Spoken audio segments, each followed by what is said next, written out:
Hi everyone, today we're going to be looking at cleaning the throttle body on this 2009 Renault Clio TCE. It's been running absolutely fine, no problems at all, but then yesterday got in it, put your foot on the throttle and there was a little hesitation. You put your foot down and it kind of, you could hear the vacuum sucking and then nothing, and then it went.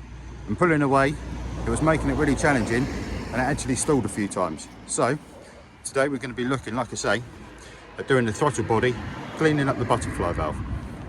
So the things we're going to need to do for this, just make a bit of space so that we can get to it. We're going to take off this air inlet, which is basically, it just pulls off from here.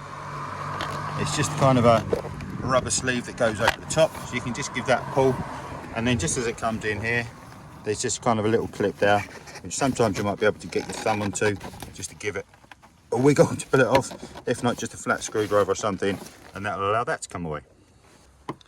Just in there, just in the centre piece, you just put a little flat screwdriver just to shove it down.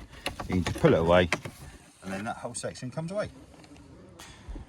With that out of the way, we can really see the throttle body now. So it's sitting right here. Obviously it was over the top. We can see our inlet there coming around and over to here. So what we're going to need to do, we can either do it in situ, where we just remove the intake coming from the intercooler, or we can actually take the body off. Today what we're going to do is take the whole throttle body off. So the first thing we can do is just take off this vacuum pipe hose from there, take off this plug connection just from the retaining clip rather, and then we're going to remove this electrical connection onto the throttle body.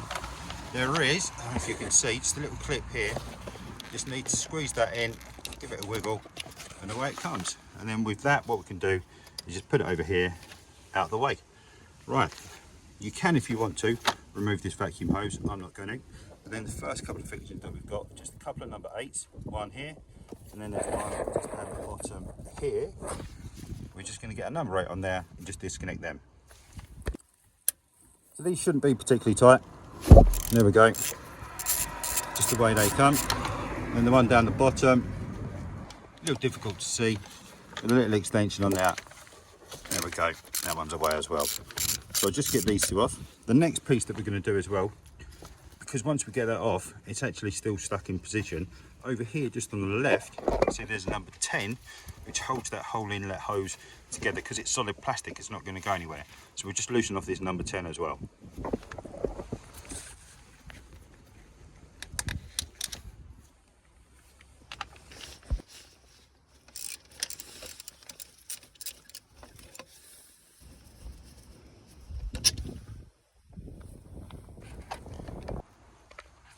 Okay, great. So with those two fixings removed and just this one over here removed, what we can do now is just kind of pull that to the side slightly.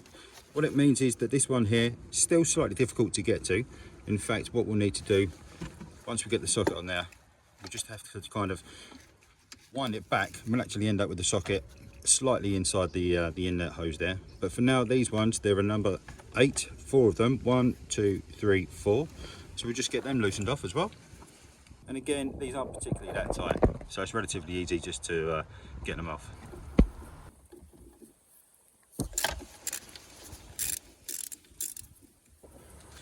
They're quite long, to be fair.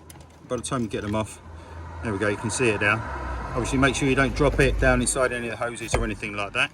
Obviously once you've got them, just set them aside, move on and get them all done one at a time. Okay, so with the last one just here, you see what I mean now. Because of the length of it, what we're going to do, just where it comes away, we're going to need to kind of back it into the inlet hose here, making sure that we don't drop it. There we go, very carefully. And then away it comes. And then there we go, this is our throttle body. It might be slightly more attached to the gasket, should we say, depending on how long yours has been on there, but for now mine's come away quite well. So let's have a look at it.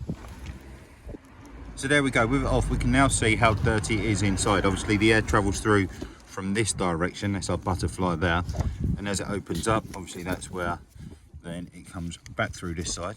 But all them deposits is what we're going to clean off. So let's get some spray on it. So I'm going to be using this Win's air intake and carburetor cleaner, so basically exactly what it's for. So we're just going to spray it on there and try and give it a clean up. I'll get a little brush on there just to give it a good going over as well.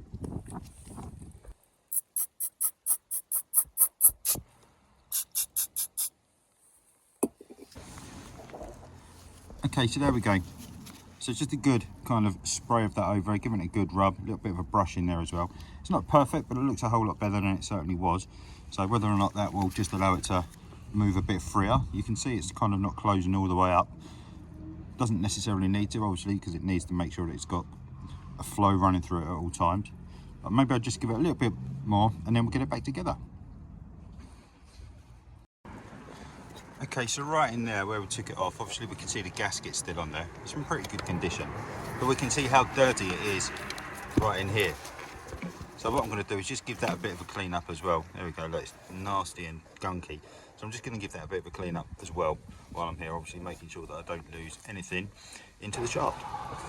Okay, and just as a handy point, when you're putting it back together, obviously we've got this small pin here that's just sticking out slightly. That's just a locating pin to make sure that you get it. Where's the body? There we go. Obviously it needs to go in there. So if you're wondering which way did it come off because you didn't make a note, obviously just make sure that you can remember that that notch goes, you know, mates onto that pin there essentially. So you can't get it wrong. That's where it's got to go. So all right, let's get it back together. Okay, great. So it's all back together. We've got 4 main body fixing bolts on. We've got a 2 for the incoming from the intercooler. We've got a plug back on. It's all clipped back in. The little housings under there. We've got our air intake pipe is all back in. So let's get it started up.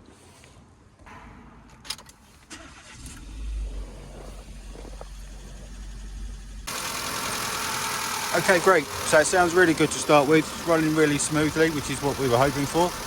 So looks like so far a good success. So we'll just give it a little flip on the throttle, see if it's got rid of that lag. If it has, happy days. If not, then maybe we'll look at changing or clearing up the MAF sensor to start with.